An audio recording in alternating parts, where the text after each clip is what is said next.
everyday thing. It's an everyday thing. It's an everyday thing when you let your nuts hang.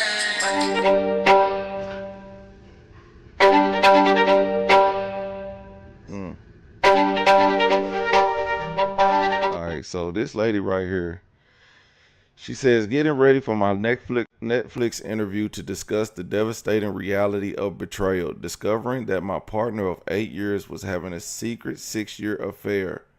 Rapper Bay and this lady, I'm going to say their name, Rapper Bay, because if you're watching this later on YouTube, we're going to bleep out the names. Rapper Bay and from, she says poor behavior, but I know she believes she's saying poor, but she's saying poor behavior because of what she's actually doing. So, yeah, let's get to the story. I keep saying this, men get to leave situations.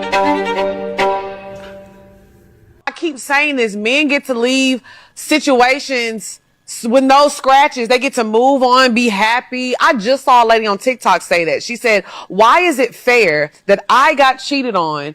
The side woman knew that he was married, knew that he had a family, and now he left me and my child. Now he gets to go start a new family, and I have to approve of my child being around the woman, and I just got to smile and cheese through it. While I don't agree with people's actions, I do think sometimes women they have a right to be upset, and sometimes these need to get slapped. But nobody is saying that you don't have a right to be upset. I think it's just all about how you carry shit and how you handle stuff. Like, to me, the ultimate revenge is leaving people in the dust and not with them no more. Like, doing all of that extra shit, I just be thinking you're bothered. Like, you're very... Of course! Yes, and I get it, you should be, but also move on with your life. Leave that person in the dust. Like, I don't think you reap good benefits or positive benefits or yield positive results in life when you do evil shit to people on purpose. Yes, granted, this nigga was evil towards you, so you gonna turn into an evil person too, versus still being a good person. I agree with you, because that's the road I always take, but I also I don't know, Queen, because you be caping for when they be doing crazy shit. I understand where you're coming from. I personally wouldn't do it. So then I think you should say that instead of being like, I feel like it be okay when women do. Because it does. But it really don't, though. It's not okay when nobody do the shit. It's not okay when men do it. It's not okay when women do it. It's not okay when humans do fucked up shit to each other.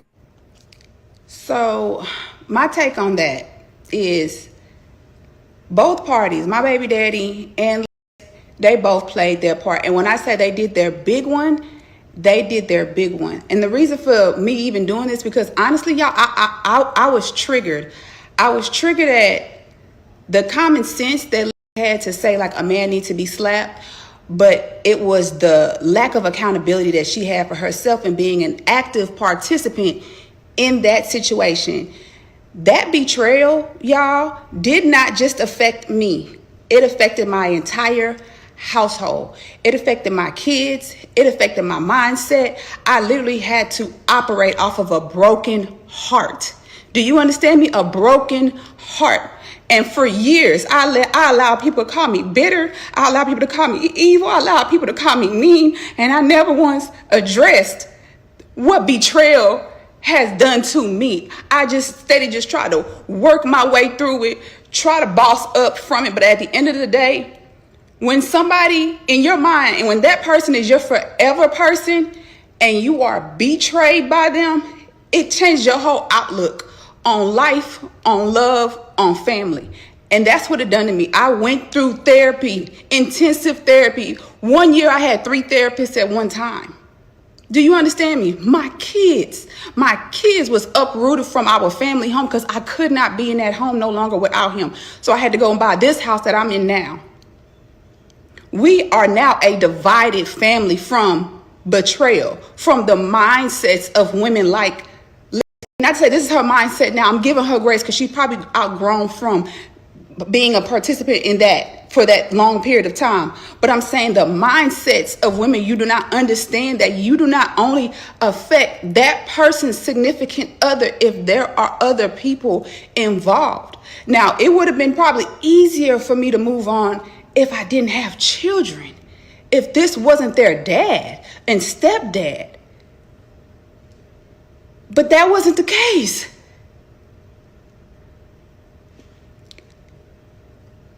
A lot of my anger has been towards him. Because how could you say you love me? How could you sleep with me every night and knowing that you had a secret relationship with somebody else? How can you always accuse me of cheating? Always accuse me of cheating, but you had an active 6-year relationship. Now, I only know all of this information from watching the podcast because I did become a fan of the podcast. Like, they are a wonderful dynamic. Like, they are so entertaining. But as she started giving him a code name called Rapper Bae, I started putting the pieces together. And then that's what gave my confirmation, because me and Liz worked together at a nightclub for 4 years. And in those 4 years, she was dealing with him. Now, I didn't know, but what gave me an inkling was once I left the nightclub industry, I became a business owner. And so I haven't been on the night scene for a while, with some years. And so I was happy to see Liz when I returned to the nightclub, just a night out, but Lex was still working there. And I seen her and I wanted to embrace her and say, hey girl, how you doing? Like, I screamed her name from across the bar and she stopped like a deer in headlights. And she just stood there frozen. And I turned around and I'm like, you good? Like, hey. And she just stopped. But then I noticed her eyes pivoted towards this guy who is my baby daddy's cousin. So when her eyes darted directly to him and I followed her eyes, I literally was like, what? I was like, and so when I looked back at her, she still was just like, and at that moment, I was just like, all right, she must have messed with my baby daddy, or they must be messing around right now. Hopefully it ain't nothing serious. I never addressed it because I truly hoped that it was just like a one-time thing or it wasn't nothing serious. It wasn't until her podcast that she admitted that they've been doing what they've been doing for 6 years. Mind you, I was with this man for 8 years. So I'm just truly triggered, on the podcast where you can say the consequences for a man doing what he does and leaving the woman with the baggage, and he gets to go on and live his life. And then you have no consequences for the woman that played an active role. You are that woman, and you don't owe me no apology. It would have been nice because I knew you. We knew each other. We worked together for 4 years. But however, if you're going to use your podcast, don't use it in a way that shadows your wrongdoing, because you was wrong. You was wrong. I'm still from that because my outlook on love has altered. My mindset has truly changed. My trust level with people is shot, okay? Because a person can know you and still do you wrong. A person can lay with you and love you, still do you wrong. A person can build with you and have a family with you and still do you wrong.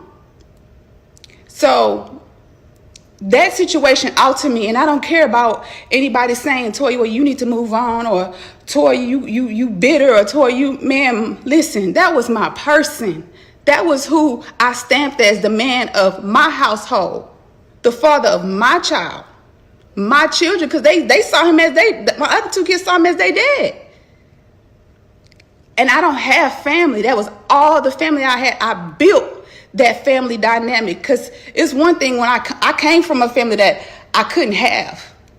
I didn't choose that family. So I don't have family, but the family that I created, that was broken. That was divided by people and their selfish acts. And guess what? People get to go on and have successful podcasts, go on, get to have successful rap careers. And me, I'm dwindling down in my businesses because my mind cannot operate off of the hurt, the pain, the betrayal, the broken heart. And it's like, it's so much came on me. And so for people that just be like, move on, this is not an intentional position or state that a woman that has the livelihoods of many on her hands want to be. But this is where I am. And I can't hide it no more. Imagine grieving somebody and they still alive. Imagine grieving these memories. It's unfair and it's disheartening, and I'm not doing this to bash or my baby daddy, because the situation is done. The only person recovering is Toya. But I'm putting this out there for people that have the mindsets of peace, or the mindset she had. Y'all deal with somebody that ain't got no family, or deal with somebody that ain't, you know what I'm saying, in a relationship. But do y'all understand, like, the damage control that y'all do? It's unreal. It's unreal. Some people like myself take years to recover, because in my mind, in my soul, he was a part of my lifetime. So y'all don't get to tell people how to move on. Y'all don't get to tell people how to heal. And most of all, being an active participant, you don't get to dish out consequences if you don't have none for your own. What to do, everyday people, man? It's your boy PJ. Today we back with another lit video. Back in the confessional. Yes, we staying lit, big dog, man. Shout out to my everyday people who rock with me every day. Crazy situation I'm going over, because this just happened, like, not even like an hour, 2 hours ago. So I'm trying to, I don't think has,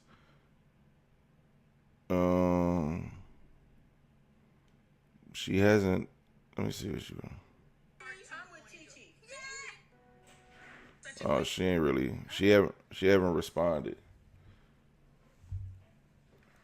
She hasn't responded directly to this now new message, so we'll probably have a follow-up. But a lot of people in the comments are, giving her, saying that, she need to just let it go, but it's part of her healing. This is probably part of her healing, like speaking out and seeing that she's been watching this girl's podcast, and she probably still secretly watched it, knowing that her baby daddy slept with her. But I'm pretty sure this is a recent episode, and I think that might have triggered her. That might have triggered her to put this out there, because, like, this was, let me see. This episode came out 3 days ago. This episode came out 3 days ago, so yeah, so it triggered her. So she watches the podcast, and she felt some type of way, and she probably had to sit down and think about it, and was like, man, I don't want to say nothing, but she keeps bringing up these topics, and it's burning in her soul, because she's like, she's not being honest with her viewers, and this is how she didn't betray her, because it's not like, I mean, they knew each other, but she don't owe her any loyalty. Her boyfriend, her baby daddy, is the one that owed her loyalty. So if she did, that's the person who should be getting the most backlash from Toya. But at the same time, she's actively watching the Poor Minds podcast and taking in this grief over and over again. Every time she mentions rapper Bay and stuff like that, it's just something that burns in her soul. So she just need to block that podcast out. Just block it out of your life and move on, because I think it's just gonna continue to trigger her, and that's exactly what happened. Because if she was over it, she would never be watching this girl. She would never know about this. I don't know nothing going on in my ex's lives. Nothing. Not social media, not job, not nothing. Okay? So I just don't pay attention to them. I don't when people say I've seen, y'all kid mama, y'all still together? Like, nah. But that's where it ends. I don't care where you saw her at. I don't care who she was with. I don't care. Like, so I just, that part of my life is blocked from my life. So that's what you gotta do. You gotta block that part from your life and move on. If not, because she's still watching and she ain't never gonna heal. So, yeah, crazy situation. Let me know what y'all think about that in the comment section.